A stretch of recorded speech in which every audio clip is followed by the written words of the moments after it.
आज हम सुनेंगे ऋषिका पर भगवान शिव की कृपा। एक असुर से उसके धर्म की रक्षा करके उसके आश्रम में नंदिकेश नाम से निवास करना और वर्ष में एक दिन गंगा का भी वहाँ आना। तदनंतर श्री शुद्ध जी ने जब बहुत से शिवलिंगों के कथा प्रसंग सुना दिए तब ऋषियों ने पूछा, महामतेश्वर जी, वैशाख शुक्ल सप्तमी के दिन गंगा जी नर्मदा में कैसे आई, इसका विशेष रूप से वर्णन कीजिए। वहाँ महादेव जी का नाम नंदिकेश्वर कैसे हुआ, इस बात को भी प्रसन्नतापूर्वक बताइए।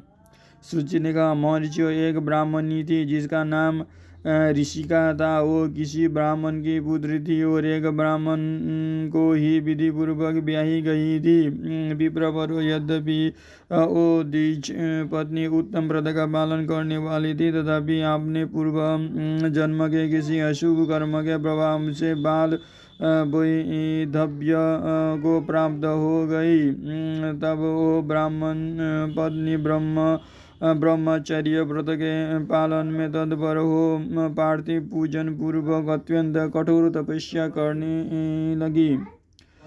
उस समय अवसर पाकर मूढ़ नाम से प्रसिद्ध एक दुष्ट और बलवान असुर, जो बड़ा मायावी था, कामबान से पीड़ित होकर वहाँ गया। उस अत्यंत सुंदरी कामिनी को तपस्या करती देखो असुर उसे नाना प्रकार के लोभ दिखाता हुआ उसके साथ संभोग की याचना करने लगा। मुनीश्वरों, परंतु उत्तम व्रत का पालन करने तथा शिव के ध्यान में तत्पर रहने वाली वो स्वात्मी नारी काम भाव से उस पर दृष्टि न डाल सके। तपस्या में लगी हुई उस ब्राह्मणी ने उस असुर का सम्मान नहीं किया, क्योंकि वो अत्यंत तपोनिष्ठ और शिव ध्यान परायण थी। उस कृशांगी युवती से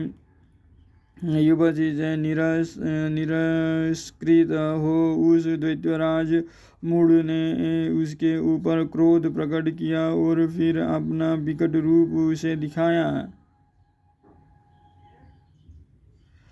इसके बाद उस दिष्टात्मा ने भयदायक दुर्वचन कहा और उस ब्राह्मण पत्नी को बारंबार त्रास देना आरंभ किया। उस समय वो उसके भय से थरहा उठी और अनेक बार स्नेहपूर्वक शिव शिव की पुकार करने लगे। उस तनभंगी द्विज पत्नी ने भगवान शिव का पूर्णतया आश्रय ले रखा था। शिव का नाम जपने वाली वो नारी अत्यंत विमल हो अपने धर्म की रक्षा के लिए भगवान शंभु की ही शरण में गई। तब शरणगत की रक्षा, सदाचार की प्रतिष्ठा तथा ब्राह्मणी को आनंद प्रदान करने के लिए भगवान शिव वहाँ प्रकट हो गए। भक्त वत्सल परमेश्वर शंकर ने उस काम विमल दैत्यराज मूढ़ को तत्काल भस्म कर दिया और ब्राह्मणी की और कृपा दृष्टि से देखकर भक्त की रक्षा के लिए दत्तचित्त हो कहा, वर मांगो।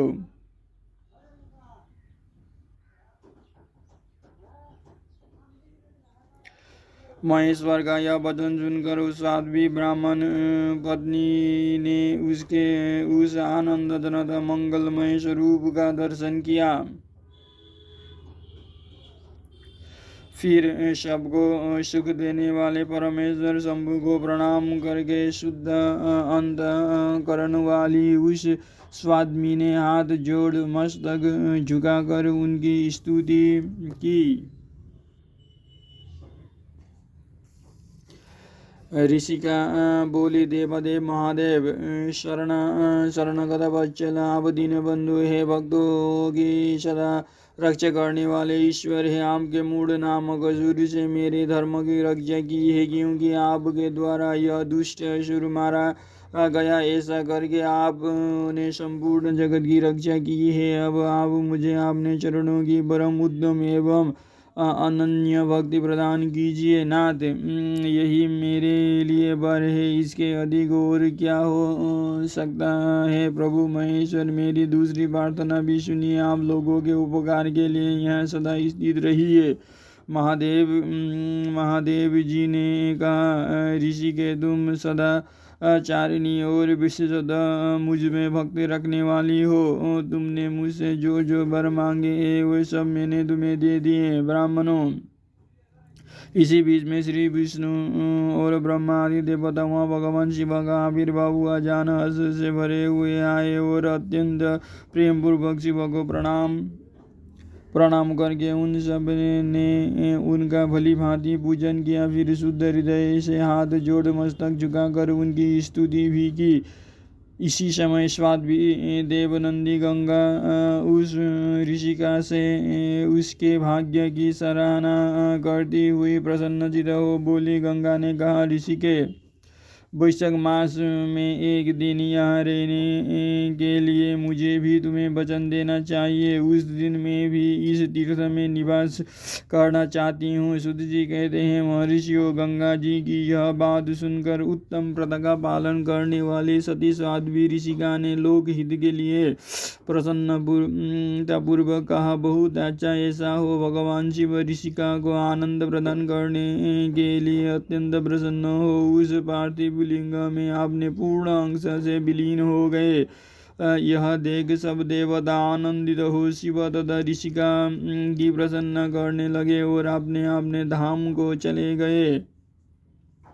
उस दिन से नर्मदा का वो तीर्थ ऐसा उत्तम और पावन हो गया तथा संपूर्ण पापों का नाश करने वाले शिव वहाँ नंदी केश के नाम से विख्यात हुए। गंगा भी प्रतिवर्ष वैशाख मास की सप्तमी के दिन सुबह की इच्छा से अपने उस पाप को धोने के लिए वहाँ जाती है जो